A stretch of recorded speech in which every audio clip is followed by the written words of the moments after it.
My 21 female grandfather recently passed and left me all of his assets. My mother was his only child, and when my parents passed in a car accident when I was nearly an adult, he became my guardian. I was studying in a boarding school, so there was no significant change to my living arrangement. I spent one summer with him before going to university. The last time I saw him was this year. The thing is, my grandfather's never been close to my family. He and my grandmother were never married, and my mom grew up with her grandmother. He did attend big events in her life like graduation, wedding, and birth, but I saw him for about a week every couple of years. My mother knew very little about her paternal family except that her grandfather had two half-siblings she had met a few times. I've never met any of them. My grandfather left behind some properties and money.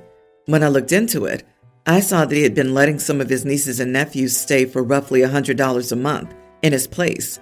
He had also set up his bank account to deposit a relatively small amount of money monthly into the accounts of a few older family members. I asked my lawyer to take care of evicting these people and stopping the monthly allowance. The extended family now contacts me, claiming that grandfather had promised to help them out until they're back on their feet, and that as I received his inheritance, it's only right that I carry on his intention. They asked me for another year, and then they'll not seek my support anymore. I know these people are my relatives by blood, but I don't know them, and I don't want the hassle of waiting a year for their convenience.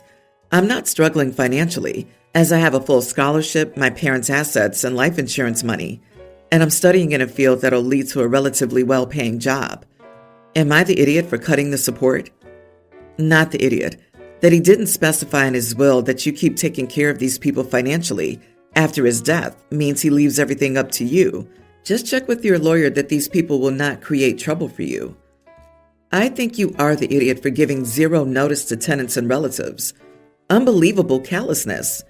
They may not have been there for very long, or maybe they had been there for a while and had a chance to save up a little money. If you cared, you could have checked the bank records for how far back they paid the rent. But moving out is a hassle. It's expensive, and without time to look around for a new place, it can leave some homeless. I think it's cruel you didn't give them any grace period at all. You could have easily extended the courtesy of a 6-month lease and let them all know that there would not be an extension, so they should prepare accordingly. You're a greedy idiot. It was a handshake agreement with OP's grandfather, not OP. Grandpa's dead, so the agreement is dead. If it was that important, then they and/or Gramps should have made sure they were included in the will. Gramps could have just as easily passed assets onto his family, yet chose OP solely. This family's asking for a year. LOL, be serious. OP has never met these people, and they didn't even reach out to OP about Gramps until OP cut the money off. So if you want to discuss morals, theirs are the ones that should be judged. The family has plenty of time to get their affairs in order. That's what the eviction process is. OP is making the right choice. I, 42 female, will be officiating my brother's, 37, wedding next month. Several months ago, I asked my brother and his fiancée, 35 female, if I could make arrangements to pay for an ASL interpreter to be present for the ceremony, since my boyfriend of 1 year, 43, is deaf. I can't support his communication while officiating the wedding. After some discussion, my brother said I could, as long as the interpreter was not in any photos. I made the arrangements and informed my boyfriend I had secured an interpreter. Yesterday, I received an email with the wedding day itinerary from the coordinator, which did not mention the interpreter's arrival time. As a courtesy, I asked my brother's fiancée if the coordinator needed to know the interpreter's arrival time. In summary, her response was that they decided that I couldn't have the interpreter at the wedding because they weren't hiring an interpreter for her non-English speaking family members. They would provide paper copies of the ceremony script for the non-English speaking guests in their native languages. I could print it out for my boyfriend if I wanted. I expressed that my boyfriend needs the accommodation of an interpreter, which I would be providing and paying for in order to participate like everyone else, and that having a disability and being a non-English speaker is not comparable. She also said that she didn't know I hired an interpreter because she thought the idea was discussed, but a decision had yet to be made. When I questioned my brother, he said that there was a miscommunication, admitted that he did say I could hire an interpreter, but is now agreeing with his fiancée. I've tried explaining why this is unacceptable and that my boyfriend needs an interpreter for the ceremony. I even gave the example that this would be like telling a guest with mobility problems that he or she can't use his or her own wheelchair at the wedding. I argued that it was their choice not to provide an interpreter for their non-English speaking guest, since they didn't think it was fair to have an interpreter present for my boyfriend, but not their non-English speaking guest. They could provide interpreters for everyone who needs one if they wanted. I'm sure that if her family wanted to provide an interpreter for their guest, it wouldn't be an issue because we had already discussed having her brother translate for me while I was officiating, but he didn't want to.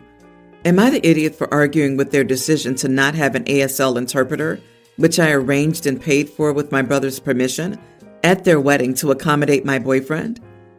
You are the idiot. There are direct relatives of the bride who won't understand the ceremony, and you're freaking out over your +1 not having an interpreter for a ceremony he barely cares about anyway? It doesn't matter if you paid and not the bride and groom. Having the ASL interpreter does give the impression that they care more that your boyfriend can understand than her relatives can. Get him a printed copy and chill the heck out. Half the wedding ceremonies I've attended have gone in one ear and out the other, to be absolutely honest. It's not that big of a deal. Yep, OP's boyfriend of 1 year, by the way. Her sibling has probably been planning this wedding as long as OP has been with her boyfriend. You are the idiot. If I know anything about 43-year-old men, it's how much they enjoy other people's wedding ceremonies. My husband is not deaf, and I can guarantee he didn't pay much attention to one word of any wedding ceremony we've ever attended. You're the officiant. Just print him a copy of what you'll be saying. The non-English speaking guests can still socialize with each other, though. Without OP, OP's partner is basically alone in communication. Not the idiot. It's clear that his fiancée doesn't want an interpreter there. First, the reason was photos. Now it's non-English speakers. You're correct that disability accommodation is different from that of a language interpreter. I, 60 male, have been married to my wife, 51, for around 15 years. We also have a beautiful daughter named Ha Young, who's in her junior year of high school. Yesterday after school, Ha Young came up to my wife and me and showed me her school pictures, both her individual photo and her group grade photo. They were taken back in February, but they had just arrived today.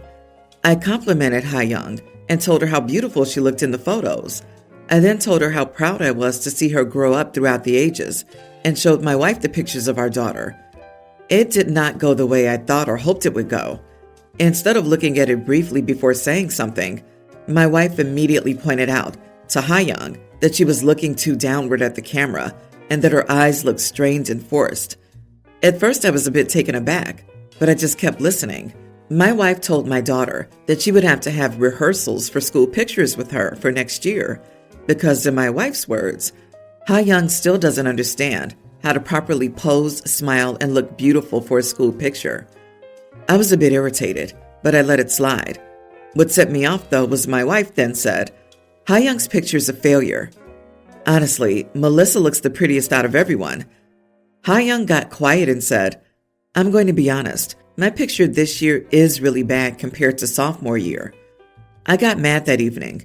We had a huge argument in the living room.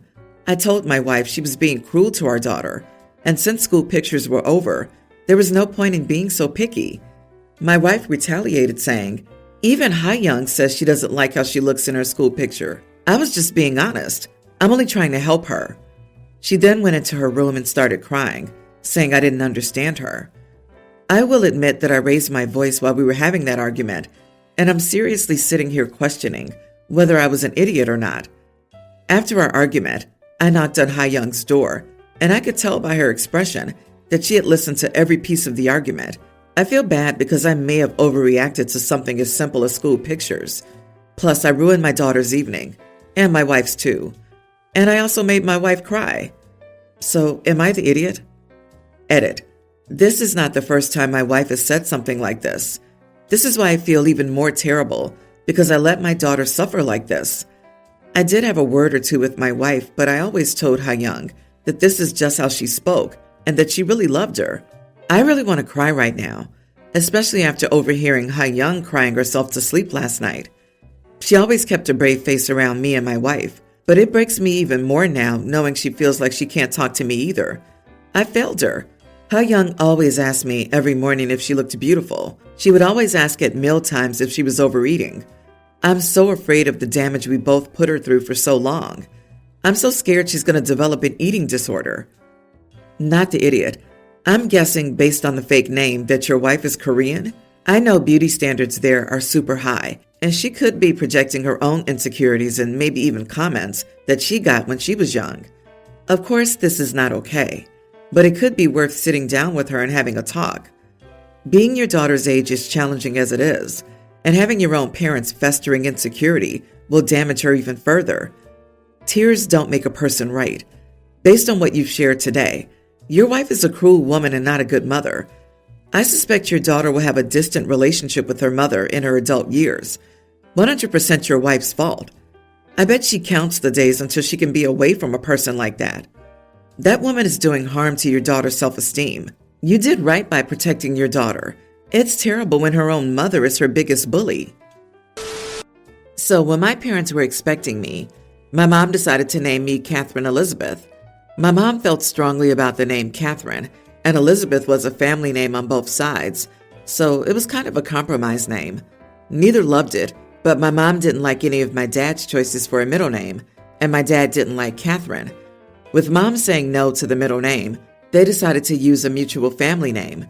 During my birth, my mom suffered many complications. She was rushed for an emergency C-section and ended up needing multiple blood transfusions and was out of it for a couple of weeks.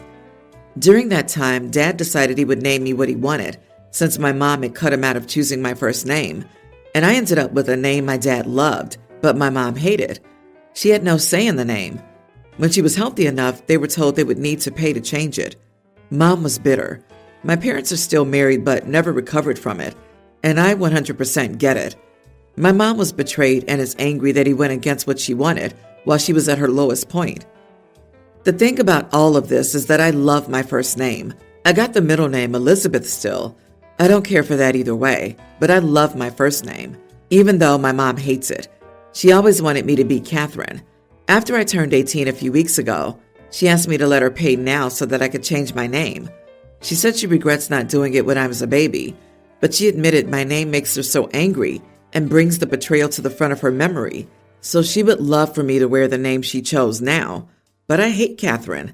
I don't want to be Catherine. This really upset my mom. She thinks my name is dumb. It's unique and it's not common in the U.S. as a name, and I admit it's not for everyone, but it is for me. I'm glad I ended up with my name over Catherine, but I know my mom is struggling with that realization. She really thought I would want to be Catherine when I turned 18 and would be glad to do it with her offer to pay. She told me how disappointed she was and asked me if I would reconsider it for her. I told her if I did, it would make me unhappy. She got kind of mad at me and she implied that she felt betrayed all over again. Am I the idiot? Not the idiot. And your mom should have left your father because, no offense, he's a manipulative idiot. That's something I would never forgive and leave him over. At the end of the day, it is your name, and if you love it, that should be all that matters. But wow, how much money was it to change your name that she couldn't afford it in all these years? She needs to take this out on her husband, not on you. She had a 12 to 18 month window to change it when you were a baby, before you started identifying it as your own name. She could have used the name she preferred as a nickname. So many things she could have done. Furthermore, she's asking you to reject the name your father chose, which means she's asking you to take sides in a battle that's not your battle, a battle which is inappropriate for you to meddle, and she's wrong to ask it. You are not betraying her. Agreed. Also, name change for an infant, it costs peanuts. It's as an adult that it starts to get expensive. So many documents to change. OP, at the end of the day, you are you, and you like the way you're dressed. So that's what matters the most. You didn't choose your dad's side, but that's what your mother's making it out to be. Her trauma doesn't necessitate a change on your part. Good luck. My dad has an employee who I'll call Nick. Nick worked for my dad for 14 years, and they developed a father-son bond during that time. My dad calls Nick and me his kids, and Nick joins us for family holidays, birthdays, etc., since he has no other family we know of. My boyfriend Alex has always referred to Nick as my brother since I explained the situation, even though I never have. If I talk about Nick, I always just say he's pretty much my dad's other kid, and I explain the whole situation. Alex has tried to correct me a few times, and I've corrected him back. I know this is a sore subject for him because he's adopted. But the thing is, I don't have a sibling relationship with Nick at all. We get along well, but I don't feel like he's my brother at all. We have an 8-year age gap, and I didn't meet him until I was 11. I've never lived or grown up with him. I do consider him family, and I'd do anything for him the same way he would me. But he's still not a brother to me. I'm just not comfortable with that term. I've explained to Alex that it's not the same thing because he grew up with my parents and siblings. However, he still says it makes him feel like I place a lot of importance on blood family, which makes him feel like I must think he's not really part of his family. This came up again last night when Alex and I were out with his colleagues. One asked if I was an only child, and I said yes. Alex then corrected me and said I technically had a brother. I said technically I don't, because there aren't any papers of my dad ever adopting Nick. So technically, legally, I'm an only child, and I told him to leave it alone.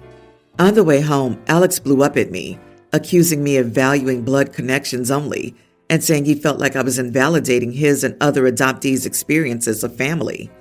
I said my relationship or lack thereof with Nick is not related to his family, and he needs to keep his issues to himself. He's now being cold towards me. I don't think I should feel pressured to pretend I see Nick as a brother when I don't, but I also don't know if I'm being an idiot regarding my thinking here. I'm not saying adoptees aren't real family, but I know I don't see Nick as my brother, even if my dad did adopt him.